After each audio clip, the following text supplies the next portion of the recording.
In this video, we'll learn to use the tool called Photoplay, which will allow us to turn our photographs into a embroidery realistic look image. You can email it to your mom or make it your latest image on social media. So let's go ahead and click on the tool. It's found at the top of your workspace.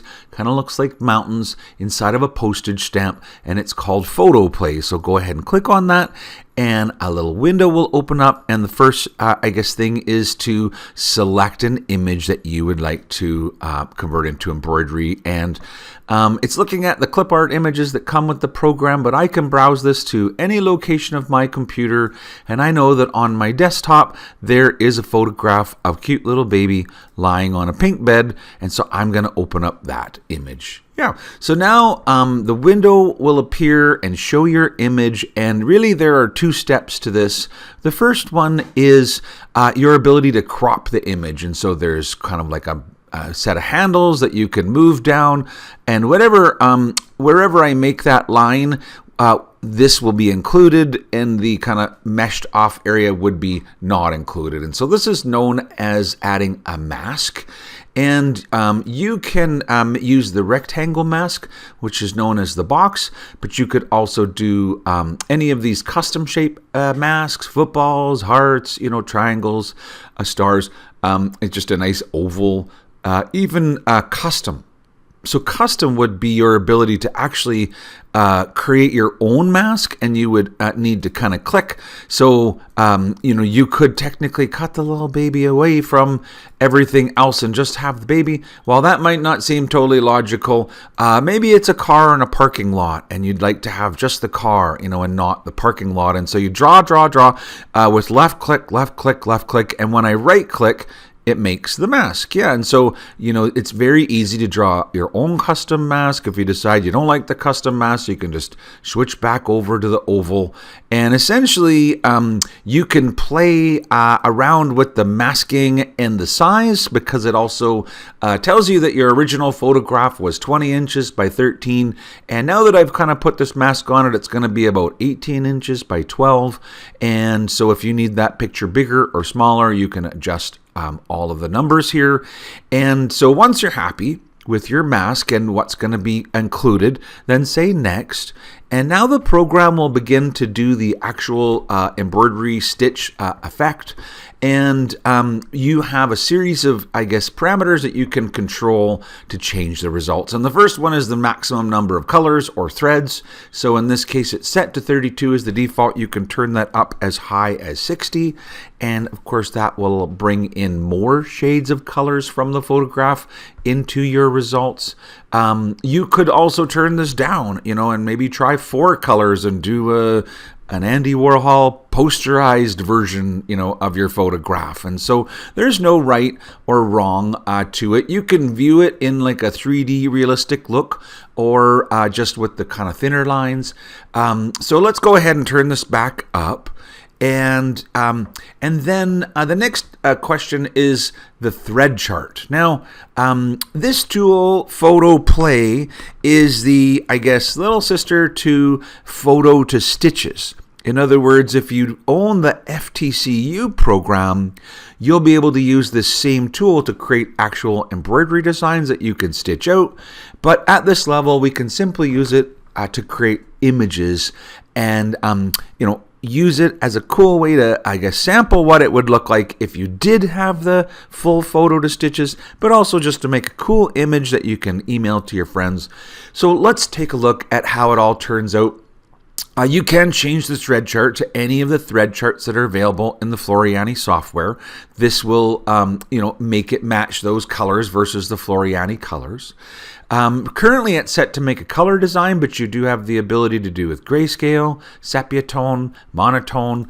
Grayscale turns out like this. So now you're going to have, 60 different shades of gray thread. If you want, you can go with a sepia tone, and that's going to give you kind of more of that nice old-fashioned photo look to it. And then, of course, monotone is going to take out all the colors and just give you sort of a one-color version. So maybe not as cool. But that said, said, there's a reason why all of these are here and times when they're, appropriate to use. I like it in full color for my image today, and so I'm setting it back to color. There is two styles of embroidery. One is called curvilinear. The other one is called crossover. You'll notice that if you switch from one to the other, that the results of your images change, and in some cases I like one better than the other. It actually changes the way the stitching gets placed, and so with crossover, it's more of a kind of a hatching back and forth effect. When you use the curvilinear, it's more of a stippling, kind of a small meandering stitch. So you can try either one. The next effect is the stitch length. And if you're sewing it out, of course, making smaller stitches will increase the number of stitches. But if you're just making an image, there's really no reason why you shouldn't make it smaller, because it will allow it to pick up more detail in the design when you have a little bit smaller stitch length, and so it just gets that little bit nicer. There are 3 levels of quality, 3 being the highest, 1 being the least, and you do have the ability to add a border to this, either a steel stitch or an applique. So all of that are all of the parameters, and if you owned FTCU, you could click finish to make the embroidery design. But with the Finder level and with the other levels, you do have Save As, which will allow you to make the cool JPEG. So when I click Save As, it's going to bring up, a save window. I can choose, any location on my computer. So maybe I'll just put it on the same desktop. There's the original photo. Now I'll just add, to the end of it and make it say stitched. Look. And hit enter. So we've now finished making it, but maybe you'd like to make a grayscale version. So go ahead and change it to grayscale, and then you can click Save As again. So you can keep using the wizard to make images, I guess, until you're done. You do have the ability to go back and forward, so if you wanted to even go back and change your mask, you could. So now I've got it here, and I've got the baby lying on the pink bed, stitched look, and I'll add in here gray scale. And hit enter. So if I'm finally done with the tool, I can simply say close. And then, if you go and actually look at your desktop, and so I have those 2 files that were saved, just somewhere on my desktop. Here's the original photograph. And so it looks like, this one here.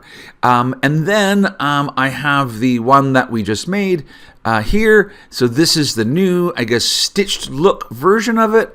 And here's the grayscale stitched look version. And so if I put them all on screen at one time, you can get an idea of how we took this photograph and gave it this embroidery photorealistic look. And so that is all about the Floriani Photo Play Tool. And like I said, it's kind of the little sister to what we call Photo to Stitches, which comes when you own the FTCU level of the Floriani software. So we hope you enjoyed today's video, which is all about the Photo Play Tool in your Floriani software.